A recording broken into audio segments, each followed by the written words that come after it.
अस्सलाम वालेकुम दोस्तों, welcome to my Aasan tutorials. दोस्तों, आज की हमारी डिस्कशन इंट्रोडक्शन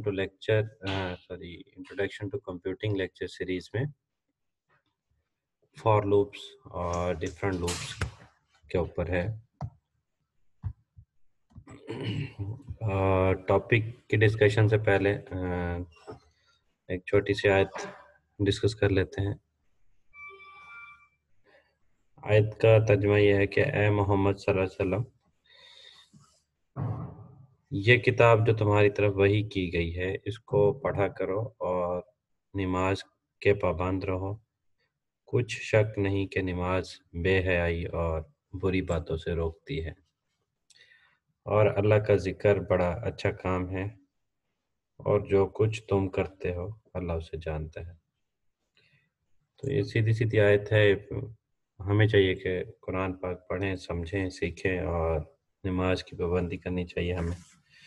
उससे क्या होगा कि हम बुराइयों से, बेहयाई से, काफ़ी सारे जो इश्यूज होते हैं उससे बच जाएंगे, और अल्लाह का जिक्र भी ढेर और ढेर करना चाहिए हमें। चलते हैं टॉपिक की तरफ। टॉपिक हमारा आज का है लूप्स।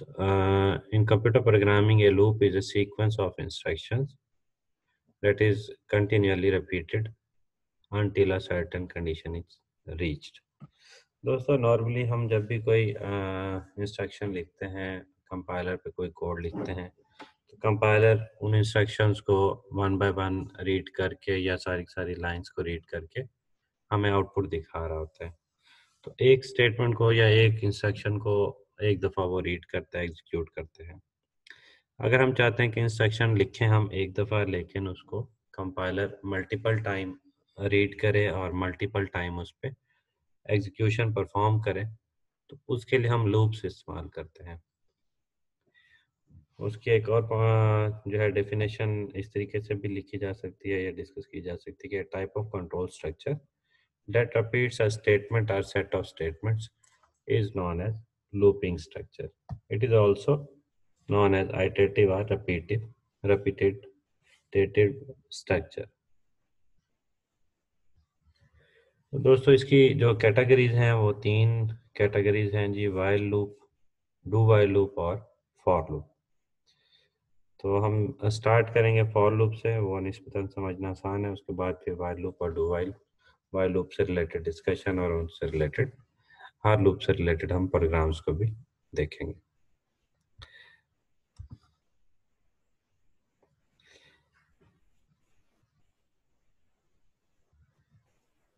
फॉर लूप की डिस्कशन पे चलते हैं।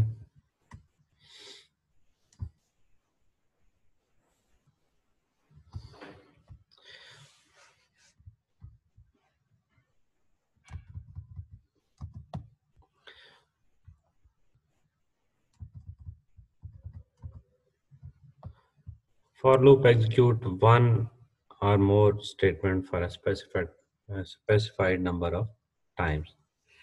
This loop is also called counter control loop, and it is the most flexible loop।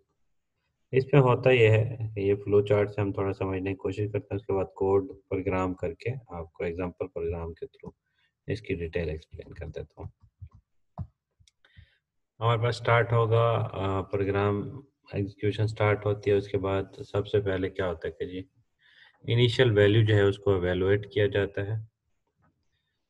Then अगर इनिशियल वैल्यू जो है वो उसमें कंडीशन हमारी ट्रू हो जाए, एवेलुएशन का रिजल्ट ट्रू हो, तो हमारे पास स्टेटमेंट एग्जीक्यूट हो जाएगी और हमारे पास उस इनिशियल वैल्यू में एक इंक्रीमेंट होगा।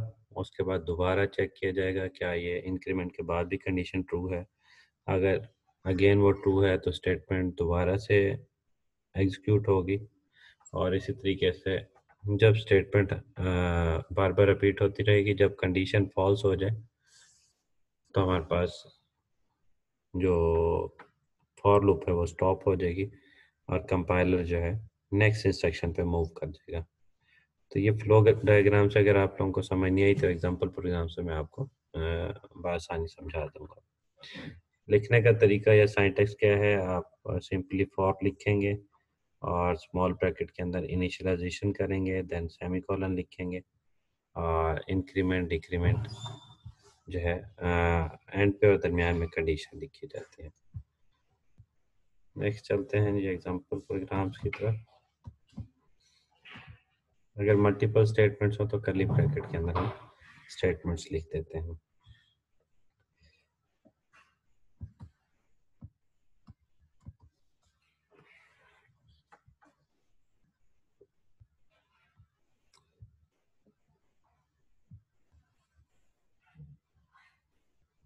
सपोज कि हमारे पास एक प्रोग्राम है, इसमें फॉर लूप आपको नज़र आ रही होगी, लेकिन इसमें मैं बिल्कुल सिंपल सा पहले कोड करके दिखाता हूँ, उसके बाद फिर आपको एडवांस लेवल का कोड परफॉर्म करके दिखाऊंगा।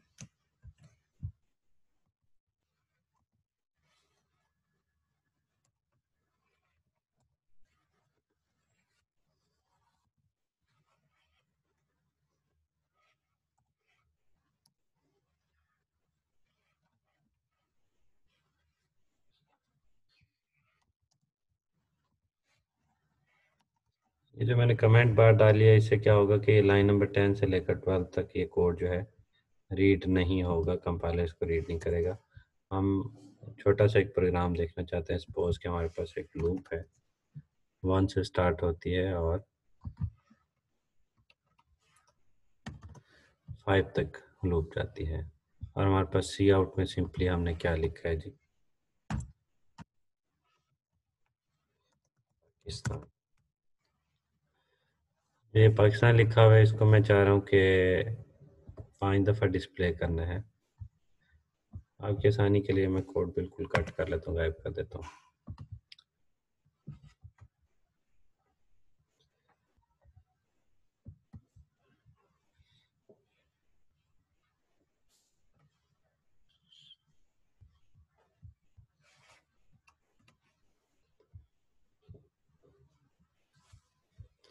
तो दोस्तों ये देखें, आउटपुट स्क्रीन पे हमारे पास जो है लूप की आउटपुट जो है 5 दफ़ा पाकिस्तान लिखा हुआ नज़र आ रहा है हमें। अब नॉर्मली अगर फॉर लूप ना लगाई जाए, फॉर लूप के बगैर क्या होता है कि हमारे पास कोई सी भी स्टेटमेंट को हम एक दफ़ा आउटपुट स्क्रीन पे देख सकते हैं या एग्जीक्यूशन देख सकते हैं। उसको अगर दोबारा देखना चाहें तो दोबारा हमें ये लाइन नंबर 8 जो है उसको टाइप करना पड़ेगा। लेकिन फॉर लूप हमें क्या करती है कि स्टेटमेंट को बार बार लिखने की ज़रूरत नहीं है।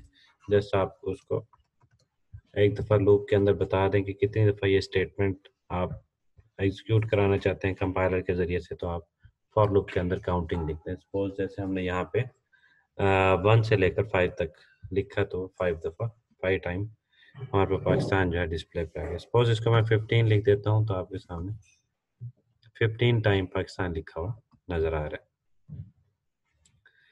अब इस लूप का हमें फ़ायदा क्या होता है, काफ़ी सारी चीज़ें जो हैं हमारी इंस्ट्रक्शंस हैं, कंडीशंस हैं, उसमें चीज़ें रिपीट भी करनी होती हैं और यूज़र से कुछ कैलकुलेशंस भी करानी होती हैं, यूज़र के लिए आसानी करनी होती है, तो उसमें हमारे पास लूप्स जो है वो फ़ायदेमंद होती हैं।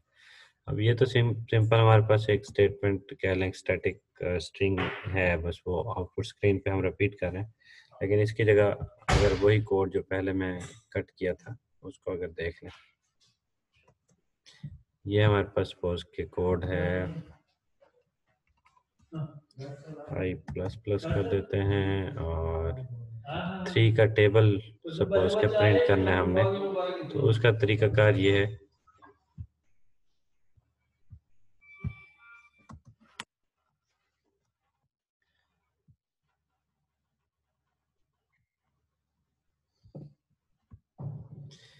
दोस्तों ये आपके सामने जो है 3 का टेबल प्रिंट हो गया है और इसको मैं थोड़ा सा एक्सप्लेन करता हूँ लूप को, ताकि फर्दर हमें आसानी से लूप्स का कॉन्सेप्ट क्लियर हो।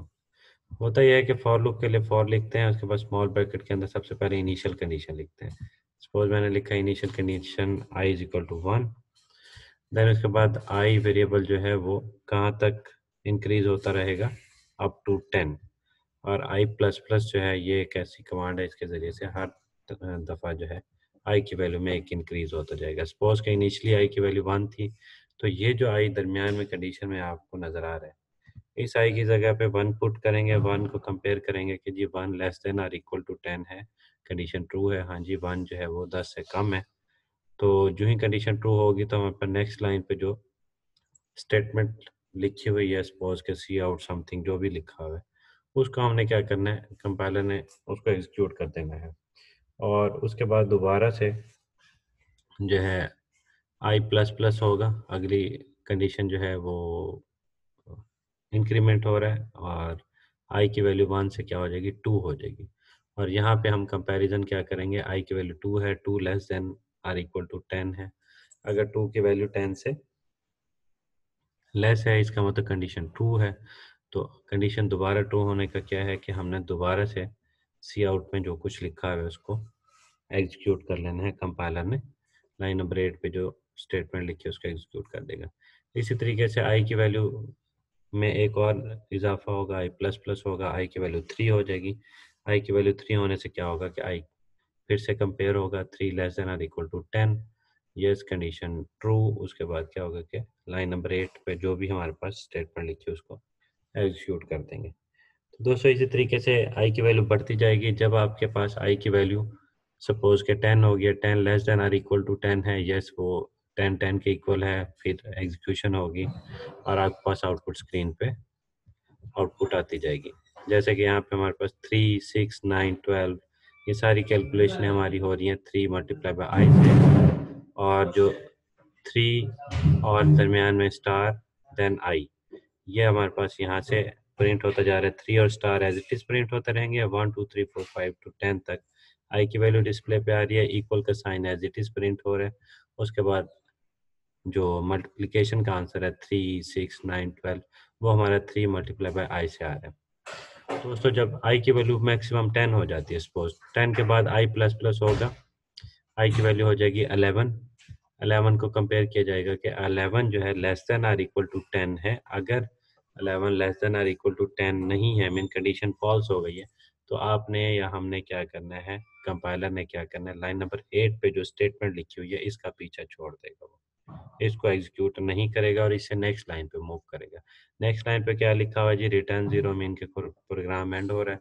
उसके बाद जितना भी आपने आउटपुट कैलकुलेट करनी थी, जितनी भी स्टेटमेंट एग्जीक्यूशन करनी थी वो कंप्लीट हो गया टास्क, और आपके पास प्रोग्राम जो है वो एग्जीक्यूशन में आपके सामने 1 से लेकर 10 तक जो है कैलकुलेशन जो है डिस्प्ले कर देगा। इसी को थोड़ा सा चेंज करके मैं आपको दिखाता हूँ, आपको आइडिया हो जाएगा। सपोज कि हम यहाँ पे 1 के बजाय 5 लिख देते हैं, तो हमारे पास टेबल जो है 3 का वो 5 तक 15 का आंसर तक जो है टेबल नज़र आएगा। इसी तरीके से 3 की बजाय अगर यहाँ पे हम सपोज के 7 लिख देते हैं और 7 मल्टीप्लाई बाय आई हो जाता है, तो इससे क्या होगा, हमारे पास 7 का टेबल जो है डिस्प्ले पे आ जाएगा। और एक और चीज़ अगर आप देखना चाहें, सपोज कि हम इसको इनिशियल कंडीशन 6 दे देते हैं और 10 तक कंडीशन फॉलो होगी, तो हमारे पास 7 मल्टीप्लाई बाय 6 42 से लेकर 70 तक के आंसर आपके सामने डिस्प्ले पे आ रहे हैं। तो ये बिल्कुल ही आसान सा तरीका था फॉर लूप को समझाने का। तो आई होप आप लोगों को फॉर लूप की समझ आ गई होगी। तो दोस्तों नेक्स्ट लेक्चर जो है हम उसमें नेस्टेड फॉर लूप और फर्दर डिटेल्स को डिस्कस करेंगे। तो थैंक यू, देखते रहें आसान ट्यूटोरियल्स। अल्लाह हाफिज़।